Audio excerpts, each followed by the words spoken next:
ಬೆಸ್ಕಾಂನ ನಿರ್ಲಕ್ಷ್ಯ ಮತ್ತು ಎಡವಟ್ಟಿನಿಂದ silicon city ಬೆಂಗಳೂರಿನಲ್ಲಾದಂತಹ ಅನಾಹುತಗಳು ಒಂದೆರಡಲ್ಲ. ಆದರೂ ಕೂಡ ಬೆಸ್ಕಾಂ ಎಚ್ಚೆತ್ತುಕೊಂಡಿಲ್ಲ ಅನ್ನೋದಕ್ಕೆ ಈ ನಗರದಲ್ಲಿ ಸೃಷ್ಟಿಯಾಗಿರುವಂತಹ ಅವ್ಯವಸ್ಥೆಯೇ ಸಾಕ್ಷಿ. ಯಾವುದು ಆ ನಗರ? ಅಲ್ಲಿ ಬೆಸ್ಕಾಂ ಮಾಡಿರುವಂತಹ ಅವ್ಯವಸ್ಥೆ ಆದರೂ ಏನು ಅಂದ್ರ ಇಲ್ಲಿದೆ ನೋಡಿ details. Danger danger danger. Bapuji ನಗರದ ರಸ್ತೆಯಲ್ಲಿ ಶಾರ್ಟ್ ಸರ್ಕ್ಯೂಟ್ ಭಯ, ಆತಂಕದಲ್ಲಿ ಏರಿಯಾದ ಜನ. ವಿಜಯನಗರ ವಿಧಾನಸಭಾ ಕ್ಷೇತ್ರದ ಬಾಪೂಜಿ ನಗರದಲ್ಲಿ ಅಪಾಯದ ಸ್ಥಿತಿಯಲ್ಲಿ ವಿದ್ಯುತ್ ವೈರ್ಗಳಿವೆ. ಬಿಬಿಎಂಪಿ ನಿರ್ವಹಣೆಯ ಬೀದಿ ದೀಪಗಳ ವಿದ್ಯುತ್ ವೈರ್ಗಳಲ್ಲಿ ಆಗಾಗ ಬೆಂಕಿ ಕಾಣಿಸಿಕೊಳ್ತಿದ್ದು ಏರಿಯಾದ ಜನರಿಗೆ ಶಾರ್ಟ್ ಸರ್ಕ್ಯೂಟ್ ಭಯ ಕಾಡ್ತಿದೆ. ಯಾವ ಕ್ಷಣದಲ್ಲಾದ್ರೂ ವಿದ್ಯುತ್ ಸ್ಪರ್ಶಿಸಬಹುದು. ಹೀಗಾಗಿ ಈ ವಿದ್ಯುತ್ ಕಂಬಗಳ ಬಳಿ ಓಡಾಡೋಕ್ಕೂ ಜನ ಭಯ ಪಡ್ತಿದ್ದಾರೆ.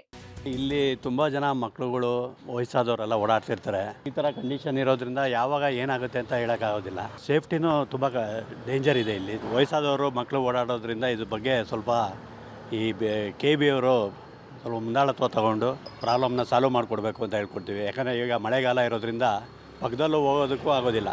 ಯಾವಾಗ ಏನಾಗುತ್ತೆ ಅಂತ ಹೇಳೋಕ್ಕಾಗಲ್ಲ. ಅದಕ್ಕೋಸ್ಕರ ಇದು ನಮಗೆ ಸ್ವಲ್ಪ ಪರಿಹಾರ ಮಾಡಿಕೊಡ್ಬೇಕು ಅಂದ್ಬಿಟ್ಟು. ಸ್ಪಾರ್ಕ್ ಆಗೋದ್ರಿಂದ ಪಕ್ಕದಲ್ಲಿ ಓಡಾಡೋಕ್ಕೂ ಆಗೋದಿಲ್ಲ. ಅದು ಬೆಂಕಿಯೆಲ್ಲ ನಮ್ಮ ಮೇಲೆ ಬಿದ್ದರೆ ಆವಾಗ ಅದರಿಂದ ತುಂಬ ಡೇಂಜರಸ್ ಇದೆ. ಮಳೆ ಬಂದರೆ ಗ್ರೌಂಡ್ ಆಗೋ ಚಾನ್ಸಸ್ ಇದೆ. ಮತ್ತು ಏನಪ್ಪ ಅಂದರೆ ಅದಕ್ಕೆಲ್ಲ ಫೀಸ್ ಹಾಕಬೇಕು, ಸರಿಯಾಗಿ ಫೀಸ್ ಹಾಕಿರಲ್ಲ, ಮತ್ತು ಟೇಪ್ಗಳು ಹಾಕಿಲ್ಲ. ಅದು ಮಳೆ ಬಂದಾಗ ತುಂಬ ತೊಂದರೆ ಆಗುತ್ತೆ. ಇಲ್ಲಿ ಮಕ್ಕಳು ಮರಿ ಎಲ್ಲ ಓಡಾಡ್ತಿರ್ತಾರೆ. ಆದ್ದರಿಂದ ಅದಕ್ಕೆ ಸಂಬಂಧಪಟ್ಟಂಥ KB ಅವರು ಟೇಪ್ ಹಾಕಿ ಅದಕ್ಕೊಂದು ಫೀಸ್ ಹಾಕಿ ನೀಟಾಗಿ ಮಾಡಿಕೊಡ್ಬೇಕು ಅಂತ ನಾವು ಕೇಳ್ಕೊತೀವಿ. ಶಾಲಾ ಮಕ್ಕಳು, ವಾಹನ ಸವಾರರು ಇದೇ ಬಾಪೂಜಿ ನಗರದ 10ನೇ ಮುಖ್ಯ ರಸ್ತೆಯಲ್ಲಿ ಓಡಾಡುತ್ತಾರೆ. ಮಳೆ ಬಂದ್ರೆ ಒಂದಕ್ಕೊಂದು ವೈರ್ಗಳು ಟಚ್ ಆಗಿ ದೊಡ್ಡ ಮಟ್ಟದಲ್ಲಿ ಬೆಂಕಿ ಕಾಣಿಸಿಕೊಳ್ಳುತ್ತಂತೆ. ಅಪಾಯದ ಸ್ಥಿತಿಯಲ್ಲಿರೋ ಈ ಕೇಬಲ್ಗಳನ್ನ ದುರಸ್ತಿ ಮಾಡುವ ಗೋಜಿಗೆ ಪಾಲಿಕೆಯ ಇಂಜಿನಿಯರ್ಗಳು ಮುಂದಾಗಿಲ್ಲ. ನಮ್ಮ BBMP ಅಧಿಕಾರಿಗಳ ನಿರ್ಲಕ್ಷ್ಯ ಪದೇ ಪದೇ ಎದ್ದು ಕಾಣಿಸ್ತಾ ಇದೆ. ಸದ್ಯ ನೇರವಾಗಿ ಎಷ್ಟು ಡೇಂಜರಸ್ ಇದೆ ಅನ್ನುವಂಥದ್ದನ್ನು ತೋರಿಸ್ತಾ ಹೋಗ್ತೇನೆ. ಇದು ಸ್ಟ್ರೀಟ್ ಲೈಟ್ಗೆ ಈಗ ವೈರಿಂಗ್ ಕನೆಕ್ಷನ್ ಕೊಡುವಂಥದ್ದು. ಗಮನಿಸ್ತಾ ಇದ್ರಿ ಎಷ್ಟರ ಮಟ್ಟಿಗೆ ಸ್ಪಾರ್ಕ್ ಆಗುತ್ತೆ ಅಂತೇಳಿ. ಅದಕ್ಕೆ ಸ್ವಿಚ್ ಅನ್ನುವಂಥದ್ದಿಲ್ಲ, ಬಟನ್ ಅನ್ನುವಂಥದ್ದಿಲ್ಲ. ನೇರವಾಗಿ ಕೈಯಿಂದ ಅದನ್ನು ತಗುಲಿಸಿದರೆ ಈಗ ಸ್ಟ್ರೀಟ್ ಲೈಟ್ ಕೂಡ ಆನ್ ಆಗುತ್ತೆ. ಆ ರೀತಿಯ ವ್ಯವಸ್ಥೆಯನ್ನು BBMP ಸ್ಥಳೀಯ ಇಂಜಿನಿಯರ್ಗಳು ಅಥವಾ ಕಾಂಟ್ರಾಕ್ಟ್ರಿಗೆ ಯಾರು ಕೊಟ್ಟಿರ್ತಾರೆ ಅವರು ಮಾಡ್ಕೊಳ್ತಾ ಇರ್ತಾರೆ. ಸಹಜವಾಗಿ ಈ ರಸ್ತೆಯಲ್ಲಿ ಮಕ್ಕಳು ಜೊತೆಗೆ ವಾಹನ ಸವಾರರು ಓಡಾಡ್ತಾ ಇರ್ತಾರೆ. ಸೊ ಒಂದೊಮ್ಮೆ ಏನಾದರೂ ಮಳೆ ಬಂದಂಥ ಸಂದರ್ಭದಲ್ಲಿ ಸ್ಕಿನ್ ಏನಾಗಿದೆ ಅದಕ್ಕೆ ನೀರು ಬಿದ್ದಂಥ ಸಂದರ್ಭದಲ್ಲಿ ಅರ್ಥಿಂಗ್ ಕೂಡ ಆಗುತ್ತೆ. ಶಾರ್ಟ್ ಸರ್ಕ್ಯೂಟ್ ಆಗಿ ಬೇರೆದೇ ರೀತಿಯ ಅವಾಂತರಗಳು ಆಗುವಂಥ ಸಾಧ್ಯತೆಗಳು ಕೂಡ ಇದ್ದಾವೆ. ಸೊ ಇಂತಹ ಒಂದು ಡೇಂಜರಸ್ ಸ್ಥಿತಿಯಲ್ಲಿದ್ದರೂ ಕೂಡ ಅದನ್ನು ಮತ್ತೆ ಸರಿ ಮಾಡುವಂತಹ ಕೆಲಸವನ್ನು ಕೂಡ ಮಾಡಲಿಲ್ಲ. ಮತ್ತು ಅದನ್ನು ರಿಮೂವ್ ಮಾಡುವಂತಹ ಪ್ರಯತ್ನವನ್ನು ಕೂಡ ಮಾಡಿ ತೋರಿಸ್ತೇವೆ. ಗಮನಿಸ್ತಾ ಇದ್ರಿ ಈಗ ರಿಮೂವ್ ಮಾಡಲಿಕ್ಕೆ ಹೋದಂಥ ಸಂದರ್ಭದಲ್ಲಿ ಕೂಡ ಮತ್ತೆ ಅದು ಸ್ಪಾರ್ಕ್ ಆಗುತ್ತೆ.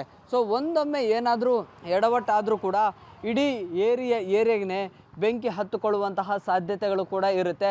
ಅಷ್ಟರ ಮಟ್ಟಿಗೆ ಡೇಂಜರಸ್ ಆಗಿದೆ.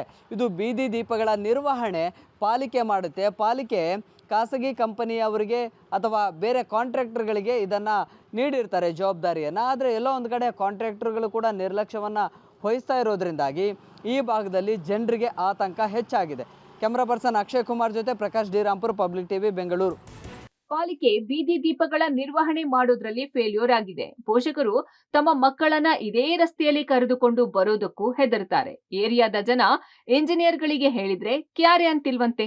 ರಸ್ತೆಯುದ್ದಕ್ಕೂ ಕೈಗೆ ತಾಗುವಂತೆ ವೈರ್ಗಳು ಇದ್ದು ಅನಾಹುತಗಳು ಆಗುವ ಮುನ್ನವೇ ಎಚ್ಚೆತ್ತುಕೊಳ್ಳಬೇಕಿದೆ. Prakash D Rampur, public TV, Bengaluru.